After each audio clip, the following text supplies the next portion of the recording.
हेल' लोगोफोर नै जानो नागिरदों ओंखाम मोनानि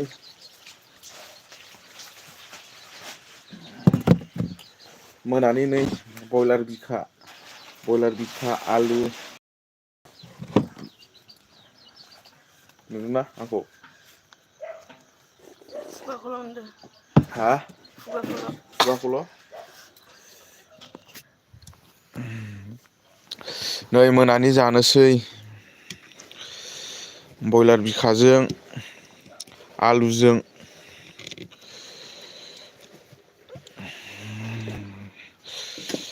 गुसुथार बोथोरा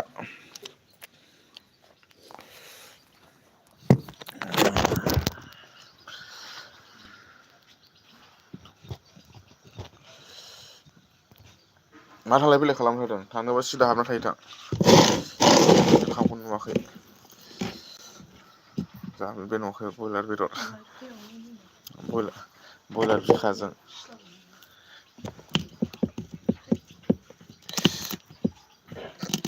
लाइभ फैबाबो दाय जायो हम मिनिस्टारा रायदों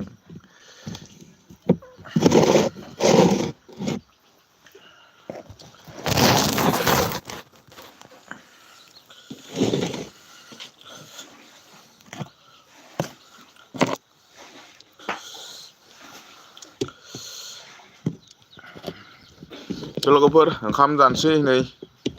ओमफ्राय दा सोर गोदान बोसोराव अहा रंजाहैखो एसे कमेन्ट खालामदो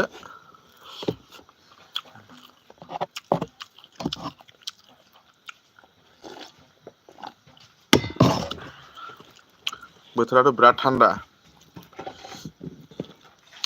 गोदान बोसोरनि फार्स्ट लाइभ 2025 2025नि बेनो आंनि फार्स्ट लाइभ भिडिअ आरोना लोगोफोर जायफ्रा गोदान एसे गोदान बोसोरनि गोदान लोगो जादो साबसक्राइब खालामनानै लादो एसे गोदान लोगो जादो लोगोफोर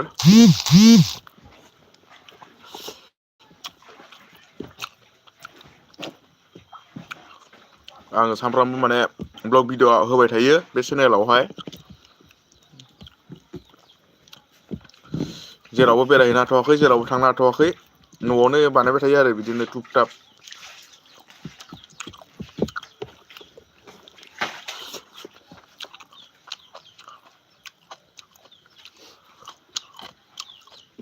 ओमफ्राय दिनै माने गोबाव जानायखाय नै ओंखाम जानायावनो माने लाइभखौ लाबोबाय आरो ना बे लाइभखौ बानायनाय जाबाय आरो नोंथांमोनजों आंनि ओंखाम जानायखौ सेयार खालामनाय जाबाय आरो गोदान बोसोरनि गोदान लोगो जादो जायफोर गोदान फैदों दै गुदुं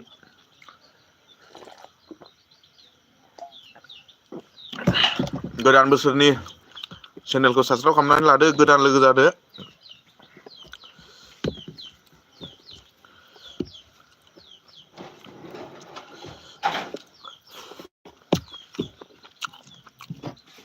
डिमाकुसि थांगासिनो दं लोगोफोर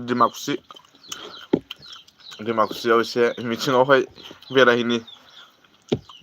गाबोन समफोर थांनो नागिरदोंमोनलै र'लाय मा जायो थांबाथाय भिडिअ नुगोन र' नोंथांमोना गाबोन समफोरो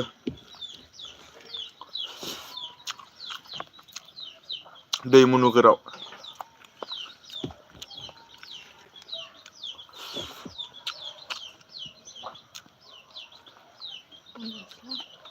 डिमाकुसिनि दैमु नोगोराव हाय होनब्रा खनसे हाय होन हाय होनब्रा मानसिफोरखौ खनसे हेलौ गुड इभिनिं होनब्रा दिनै जोंना हम मिनिस्टारा हाय होनब्रा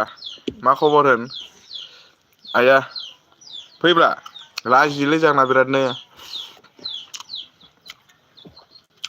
बिराद लाजियो एसे गामि बिथोरनि ना ओंखायनो लाजियो आन्दायलाबायो जेराव मेराव थांबाबो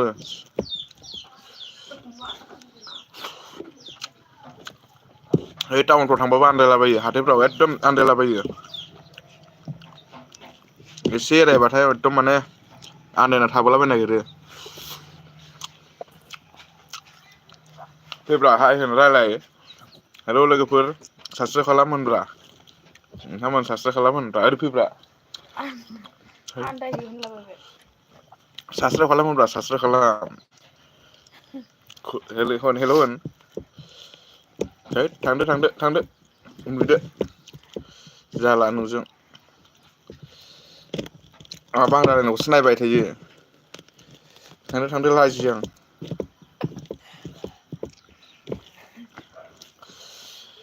आं रायलायनायखौसो नायबाय थायो ओमफ्राय गावखौ हेलौ हाय होनो होनबाथाय होनाबो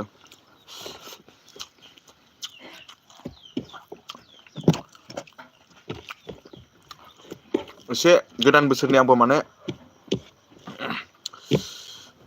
माबाजों दाखालिफोर एसे पार्टि जाबाय जानायालाय जायगायावनो बेरायलाबायबाय ओमफ्राय भिडिअफोर बानायलाबायदोंमोनलां नोंथांमोना नुदोंना नुवाखै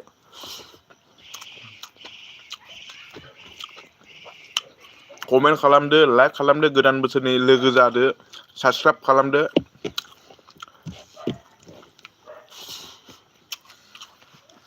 आङो मोनसे गोदान चेनेल खुलिदोंमोनलै लोगोफोर नोंथांमोन साइखंनि ब्लग आङो डिसक्रिपसनाव लिंकखौ होना होगोन दै नोंथांमोना मोजां मोनबाथाय साबसक्राइब खालामनो लाब्लानो जाबाय आरोना आङो बे भिडिअ नैबेयावहाय माने चेनेलावहाय गाबोन समफोरनिफ्राय खामानि मावसिगोन आरो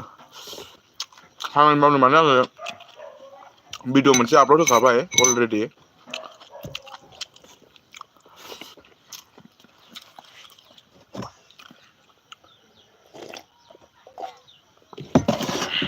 आं माने बै चेनेल गोदान खुलिनायाव ब्लग भिडिअबो होगोन बेनिफ्राय बेफोरबायदि माने एसे भाइरेल जालाबायोना मानसिफ्रा बेफोरखौ ओरैबायदि कालेक्सन खालामगोन आङो लोगोफोर र' कालेक्सन खालामनानै माने ओरैबायदि भाइरेल जालाबायो नालाय मानसिफ्रा एकदम दाथ' नै रिल्सफोरखौ नायजियानो बेनिखायनो माने एकदम बेयावहाय एसे जावगोन आं मानसिफोरखौ र' सोर मोजां मोनो सोर गाज्रि मोनो एसे जावनो आं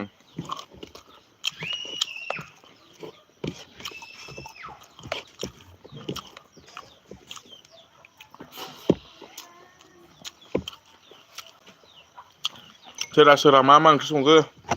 दालाय कमेन्ट खालामहरलाय आरो सोर बबेनिफ्राय नायदों एसे कमेन्ट खालाम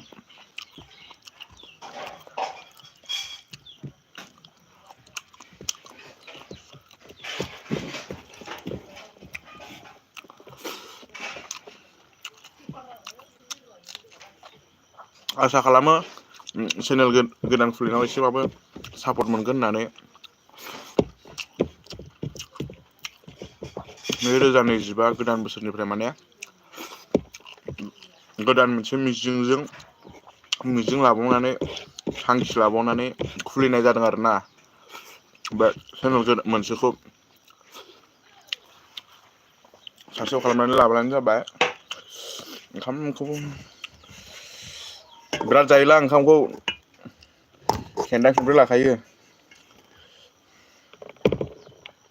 खेन्दा खेनब्रै लाखायो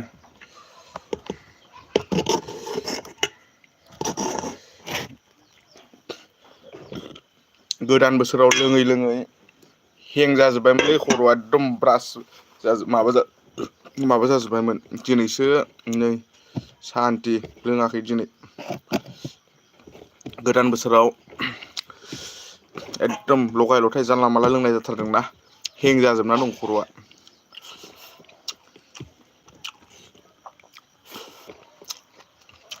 ओरै साजोबनानै दङ ओरै जिं सोरगोफुरियाव एसे बेरायहैबाय जोंनाथ' आरो बे नायल' जाल' मोनसेल' नालाय जोंनि एरियायावहाय ओरैजाय माने आबै ओरै जालां साइदजोंहाय सोरगोफुरिया बे मोनसेल' नायल' जाल' जोंना बेयावनो गोदान बोसोर जा मागो जा बैसागु जा बेरायहैयो आरो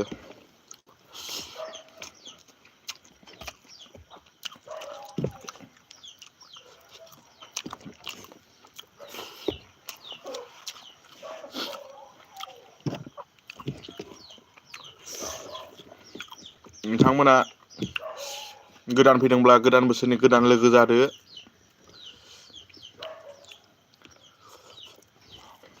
साबसक्राइब खालामदो फैसा नाङा साबसक्राइब खालामनायाव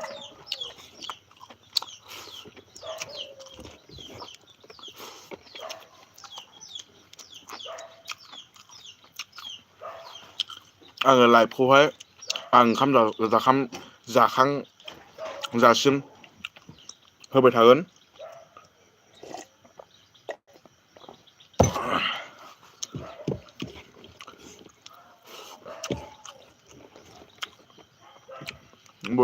बयलार आथिंजों बयलार बिखा आमाय थुकुल माबा माबि लगायनाय।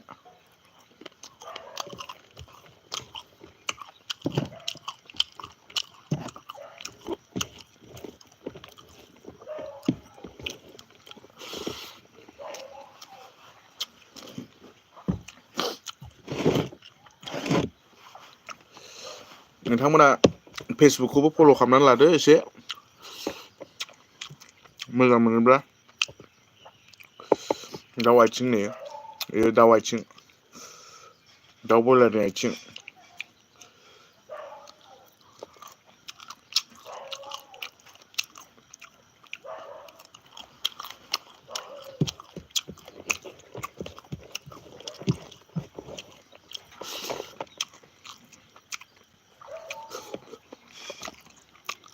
आलुखौ एसे बेबायदि गथा गथा दंमोन नालाय आलुआ सिफ्लेबाय बानलुजों आलु गलायबाय नै जेरै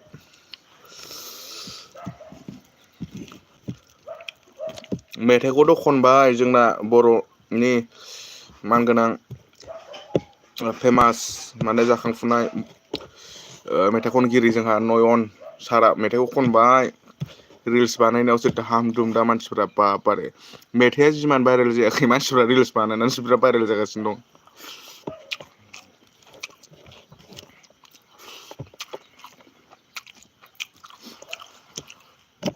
थामारो दै मानसिफ्राबो माने खोनानोल' नांगौ। मेथाइ माबाखौ एसे खोनानोल' नांगौ आरो ना होखायो बिसोरो माने रिल्स बानायग्राफ्रा माने ट्रेन्डिंआव थानो लुुबैबाय थायोना भाइरेलाव थानो लुुबैबाय थायो ओंखायनो।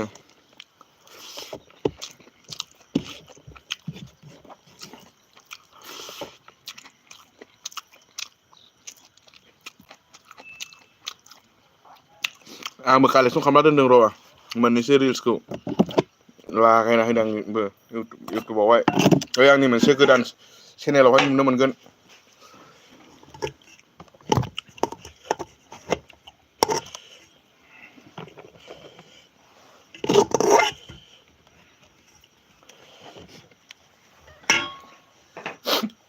जाखायो आं ओंखामखौ खेनब्रै खेनबा लाखायो। गुंग्रा गलायबाय।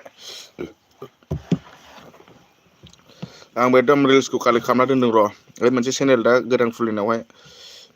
इदिट खालामबाय थादों आं र' गाबोन समफोरखौ नुगोन र'। सिख्लाफोरा बारा खालामबावलासो दानिया हिनजावफोर हाबा जाखानाय बिसोरसो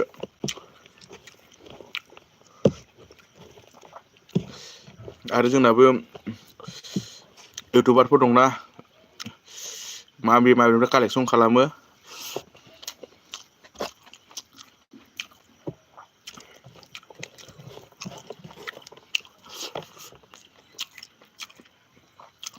देग्लायथ' बेनो सोलिजोबबाय मेथाइआ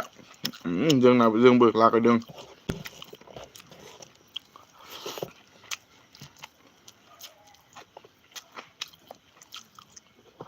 लं टं मर्दान जुग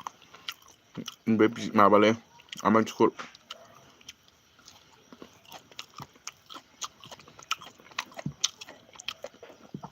आङो बयलारखौ जाया लोगोफोर बिखाखौसो जायो बयलार बिखा ओमफ्राय आमाय थुकुल आथिं खर'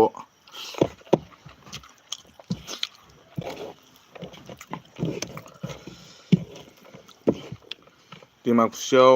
थांनि र' दैमु नोगोराव बेरायनो मिथिंआथ' जाथारसिगोन ना।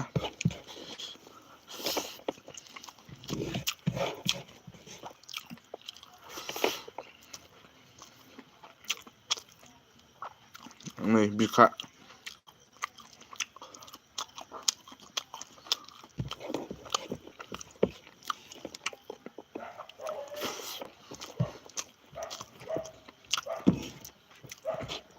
आंनि ओंखाम जानायखौ नोंथांमोना नुजोब्बायना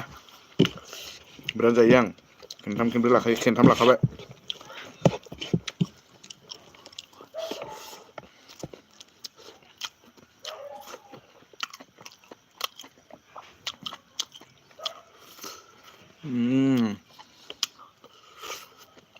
बरिया टेस्टि बरा बिखा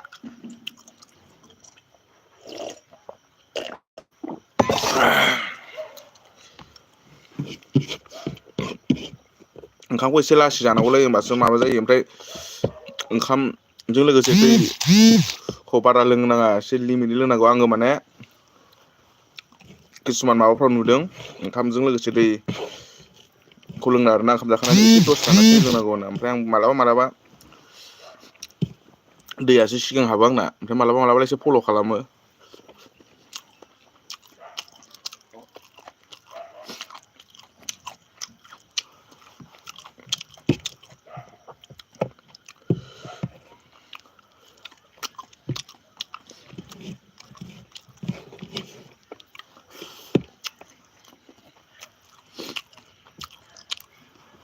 जाखांथारसिगोन लोगोफोर जाय बिथांमोना माने गोदान फैदों साबसक्राइब खालामना लाब्लानो जाबायना गोदान बोसोरनि गोदान लोगो जादो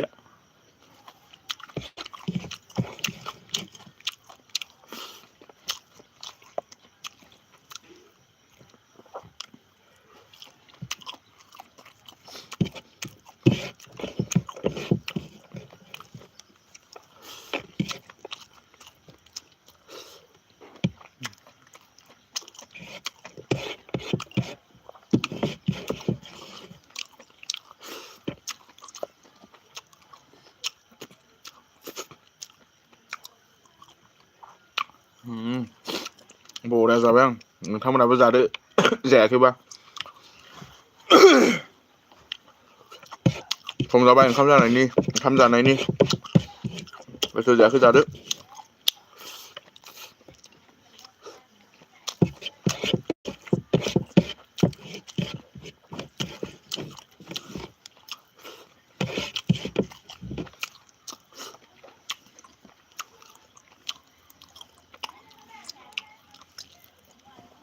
गोथावानो जाब्रेलायबायलै दिनै हम मिनिस्टार संनायखौ हम मिनिस्टार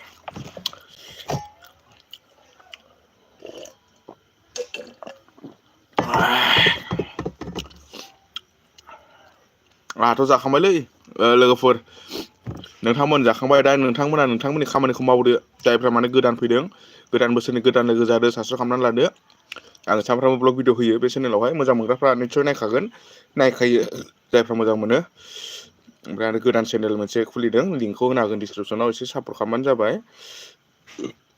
नोंथांमोनाबो सोर ओंखाम जायाखै जादो सोरनाबाथ' अमा बेदर दाउ बेदर थाखागोन थानायाथ' जोंनि बर'फ्रा आरो दा मिरामिसखौनो बारा जाला जोंनि जायगायावथ' मिरामिसखौनो बारा जाया मंगलबारफ्राव मिरामिस जानाय जायो आरो मंगलबाराव जोंहा मंगलबाराव थायो ओमफ्राय बांसिनानोथ' बे ना बेदरानोसै ओंखायनो देहाफ्रा एकदम उदैफ्रा गेगां गिसि गोजा जेबो खामानि मावनो हाया ओरैफोरबायदि माने जेबो खामानि मावनो हाया एसे खामानि मावबानो एकदम होलोखो बोलोखो हां गलाबायो जानायाव थुम थुम सोसिगोन गगारनाय गैयाना बिदि गगारनो मोना दाथ' आरो गोजां बोथोर गोलोमनोनो मोना दाथ' गोलोम बोथोरावनो आरो गोदैयानो गनो मोनबावासो फांखायाव हाबना थाबाय थानाय जायो दाथ' आरो गोजां बोथोरबाव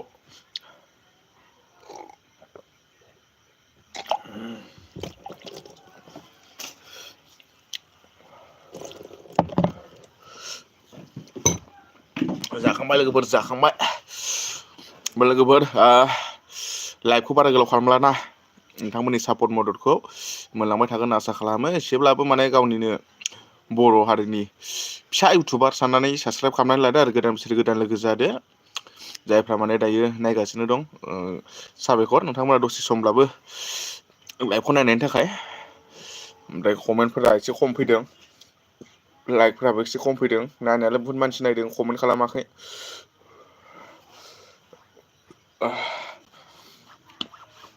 उदैया नै थिखोलायनो हायाखै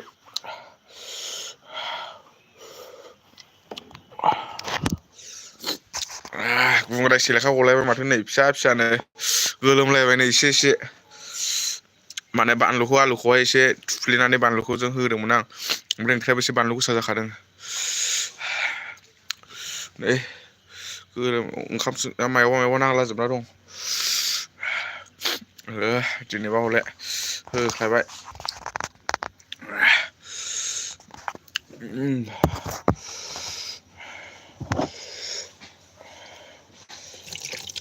दैया गुसुथार आंना दैया गुदुंमोन लोंनायावनो माबानायावनो गुसु जालांबाय